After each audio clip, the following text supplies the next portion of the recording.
Welcome to Guide Guru. We hope this video helps.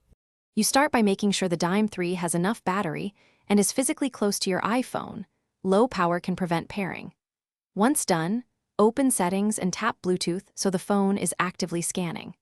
Then press and hold the Dime 3 power button for about 3 to 5 seconds. The LED flashing signals pairing mode. You do this now because active scanning and visible pairing mode on the headset are both required for the iPhone to discover the device. On your iPhone, watch the Bluetooth list. Within seconds, you should see Skullcandy Dime 3 appear under other devices. Tap that name to initiate pairing. The iPhone will handle the handshake and exchange of keys. If a prompt appears asking to pair or allow audio, accept it. This grants the headset access to call and media audio. Make sure the iPhone shows status, connected before leaving this screen, because leaving early can interrupt the final setup steps.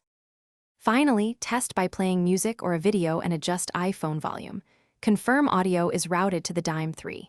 If you hear nothing, first toggle Bluetooth off and on, then reselect the headset. Simple reinitialization often fixes handshake glitches. If that fails, turn the Dime 3 off and on, or perform a reset by holding the power longer as the manual describes, then try pairing again. This troubleshooting tip resolves most stubborn connection issues quickly. Thanks for watching. Consider subscribing if we helped you today.